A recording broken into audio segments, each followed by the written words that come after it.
देख रहे हैं हेडलाइंस 24 में आपके साथ शहाना खान। सबसे पहले आज की हेडलाइंस। भारत में जॉनसन एंड जॉनसन की सिंगल डोज वैक्सीन को मंजूरी। राज कुंद्रा जेल में ही रहेंगे, हाईकोर्ट ने रिहाई की याचिका खारिज की। यूपी के नोएडा में लंदन में 129 करोड़ रुपए का वारिस बनाने का लालच दिखाकर इंजीनियर से ऐंठे 60 लाख, 3 गिरफ्तार।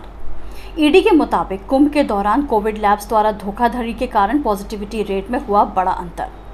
दिल्ली में हज हाउस बनाने के खिलाफ प्रदर्शन, बीजेपी भी विरोध में उतरी। राजस्थान में बाढ़ से बेकाबू हुए हालात, कोटा में रेस्क्यू ऑपरेशन के लिए सेना बुलाई। टोक्यो ओलंपिक में गोल्फ में अदिति अशोक पदक के करीब पहुंचकर चूक गईं, वो चौथे स्थान पर रहीं।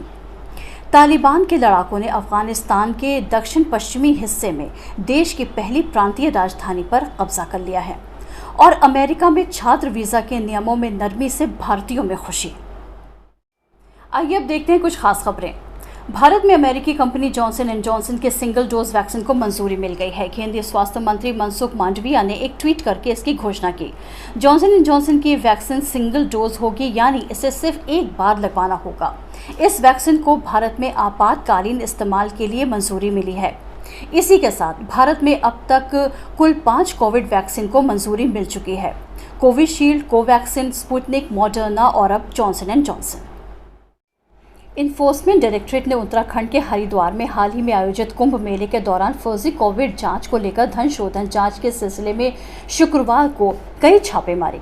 एजेंसी ने एक बयान में बताया है कि Nova Spath lab, DNA lab, Max corporate service, doctor Lal Chandi labs private limited और नालवा लेबोरेटरीज प्राइवेट लिमिटेड के कार्यालयों और देहरादून, हरिद्वार, दिल्ली, नोएडा और हिसार में उनके निदेशकों के आवासीय परिसरों में भी छापेमारी की गई। ईडी ने कहा कि उसने छापेमारी के दौरान आपत्तिजनक दस्तावेज, फर्जी बिल, लैपटॉप, मोबाइल फोन और संपत्ति के दस्तावेज और 30.9 लाख रुपए नकद जब्त किए।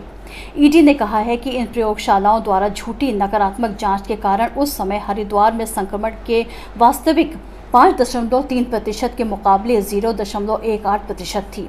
दुनिया के सबसे बड़े धार्मिक आयोजनों में से एक कुंभ 1 अप्रैल से 30 अप्रैल तक राज्य में आयोजित किया गया था। अमेरिका में अप्रवासन विभाग ने स्टूडेंट्स वीज़ा के नियमों में नरमी लाने का ऐलान किया है। इससे भारत में बहुत से युवाओं को भी फायदा होगा। वीज़ा नियमों में बदलाव के बाद खासकर अमेरिका में काम करने के लिए H-1B वीज़ा पर रह रहे लोगों के बच्चों को अमेरिका में कानूनी तौर पर रहते हुए छात्र वीज़ा लेने में भी आसानी होगी। इसके तहत वे छात्र जो अपने माता पिता के H-1B वीज़ा पर रह रहे हैं, उन्हें 21 वर्ष की आयु तक पहुंचने के बाद छात्र वीज़ा लेने और अपना कानूनी स्टेटस बरकरार रखने के लिए बार बार अलग आवेदन नहीं भरने पड़ेंगे। अमेरिका के अप्रवासन विभाग USCIS ने एक वीज़ा नियमों का ऐलान करते हुए एक बयान जारी किया।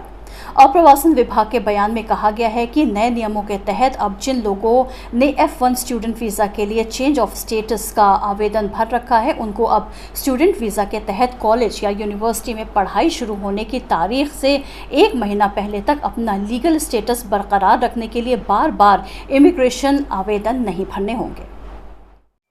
बॉम्बे हाईकोर्ट ने व्यवसायी और शिल्पा शेट्टी के पति राज कुंद्रा की न्यायिक हिरासत से तत्कालीन रिहाई की मांग करने वाली याचिका को खारिज कर दिया है। पिछले महीने गिरफ्तार कुंद्रा ने उनके खिलाफ मजिस्ट्रेट की अदालत द्वारा जारी किए एक रिमांड आदेश को चुनौती देते हुए कहा था कि उन्हें गिरफ्तारी से पहले न तो सूचित किया गया था और न ही समन जारी किया गया था, जैसा कि दंड प्रक्रिया संहिता के तहत आवश्यक है। लाइव लॉ वेबसाइट के मुताबिक हाईकोर्ट ने कहा कि मजिस्ट्रेट अदालत के आदेश में कुछ भी गलत नहीं था। उनकी याचिका को खारिज करते हुए न्यायमूर्ति AS गडकरी ने कहा कि उनकी रिमांड और बाद की न्यायिक हिरासत कानून के अनुरूप थी और उसमें हस्तक्षेप की आवश्यकता नहीं है। कुंद्रा को उनके एक सहयोगी के साथ 19 जुलाई को पॉर्न बनाने में शामिल होने के आरोप में गिरफ्तार किया गया था। हालांकि कुंद्रा ने तर्क दिया है कि विचाराधीन सामग्री पोर्नोग्राफी नहीं थी और इसी तरह की सामग्री OTT प्लेटफॉर्म पर उपलब्ध है।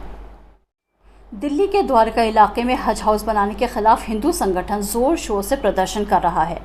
इन्हें समर्थन देने के लिए बीजेपी के नेता भी आगे आ गए हैं। इसे लेकर खासा हंगामा चल रहा है। ये हज हाउस द्वारका के सेक्टर 22 में एक खाली जगह पर बनाया जाना है। ऑल द्वारका रेजिडेंट्स फेडरेशन ने इस बारे में उपराज्यपाल अनिल बैजल को पत्र लिखकर उनसे हज हाउस के लिए दी गई जमीन के आवंटन को रद्द करने की मांग की है। पत्र में फेडरेशन ने इस बात की आशंका जताई है कि अगर यहाँ पर हज हाउस बनता है तो इससे यहाँ की शांति और भाईचारा खराब हो सकता है और दंगे होने, हिंदुओं के पलायन की भी संभावना है। पत्र में कहा गया है कि यहाँ शाहीन बाग, जाफराबाद और कश्मीर जैसे हालात बन सकते हैं। विरोध कर रहे लोगों ने प्रदर्शन के दौरान जय श्री राम, हिंदू एकता और हज हाउस यहाँ नहीं बनेगा के नारे लगाए। इस हज हाउस का शिलान्यास 2008 में तत्कालीन मुख्यमंत्री शीला दीक्षित ने किया था। इसके बाद 2018 में अरविंद केजरीवाल सरकार ने इसके लिए 94 करोड़ रुपए आवंटित किए थे।